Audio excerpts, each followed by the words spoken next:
64 জেলায় 64টা মামলা দিয়েছে। ওরা মনে করেছিল মামলা দিলে মনে হয় এ বসে যাবে। আরে ভাই, আমি তো আয়না ঘরে থাকা মানুষ। জেল ও তো আমার কাছে শ্বশুর বাড়ি মনে হয়। আমার কুষ্টিয়ার যারা দায়িত্বে আছে এরা কেন সারা পৃথিবী আমার বিরুদ্ধে চলে গেলেও ডন্ট কেয়ার, কিছু মনে করি না। আমি যেমন টার্গেট নিয়েছিলাম সংসদে, আমি যদি নির্বাচিত হতে পারি 100 দিনের ভেতরে আমি কুষ্টিয়ার সদর আসনে অন্তত 100 দিনের ভেতরে যতগুলো অফিস আদালত আছে সবগুলো জনবান্ধব করে তুলব। আর এটা করতে গেলে আমি নিজেও জানতাম যে অনেকের মন পাওয়া যাবে না, কারণ যত বড় অফিসার সে তত বড় মুডে থাকে। সবাই চায় যে আমার সবাই জি হুজুর স্যার স্যার এটা করতে থাক।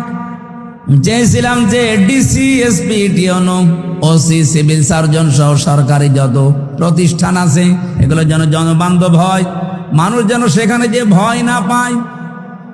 এই ভয় দূর করার জন্য খালি বারবার এখানে মানুষের সম্পৃক্ততা বাড়ানোর চেষ্টা করলাম। যে কয়টা জিনিসে হাত দিলাম দেখি না শত্রু হয়ে গেছে। আমি নাম ধরেই বলছি, কুষ্টিয়ার এখন যারা দায়িত্বে আছে এই মানুষগুলো এখন আর আমাকে দেখতে পারছে না, কারণ এদের আতে অলরেডি ঘা লেগে গেছে। ওরা রাতের বেলা এসে আমারে বলছে, হুজুর আপনি আমাদের নাম পাঠিয়েছেন থানায়, ও থানার বাবুরে ডাকেন। ওদের রাতের বেলা সিভিল পোশাকে এসে মাল নিয়ে যায়। আমি নালিশ দেবো কার কাছে? এখন তাদের কাছেও খারাপ যে হ্যাঁ এইটাও এমপির কাজ না। হাসপাতালে কাজ নেই, বাজারে কাজ নেই, মাদকে আমার কাজ নেই, আমার কাজ কোথায়? খালি বসে বসে জিকির করব। এই মানুষগুলো এখন শত্রু হয়ে যাচ্ছে। যে লোকটা একটু বন্ধু মতো ছিল সাবেক ডিসি, তারে অলরেডি শত্রুতা করে তাড়িয়ে দিয়েছে, কুষ্টিয়া থেকে বদলি করে দিয়েছে। এত বড় অপরাধ করার পরও কোনো অনুশোচনা তাদের নেই। এই মানুষগুলো বুক উঁচু করে মাইকের সামনে বলে আমাদের কথা শোনে না, এই জন্য তাকে আমরা বদলি করে দিয়েছি। লজ্জা।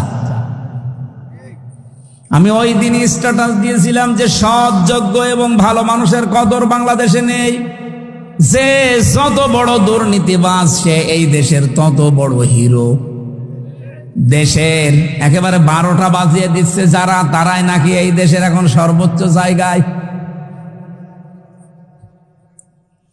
আমার ভাইরা, আমি যে সিদ্ধান্ত নিয়েছিলাম এগুলো আমি পালন করবই, কারণ আমি কোরআনে কারিম থেকে এটা জানি, দুনিয়ার সবাই যদি আমার শত্রু হয়ে যায়, আমি যে বুক বড় করেছি, বুক মানে এ বড় বুক এইটার বলে না, এ বুকের ভেতরে আল্লাহ যে সৎ সাহস দিয়েছে, আমার কুষ্টিয়ার যারা দায়িত্বে আছে এরা কেন সারা পৃথিবী আমার বিরুদ্ধে চলে গেলেও ডন্ট কেয়ার, কিছু মনে করি না।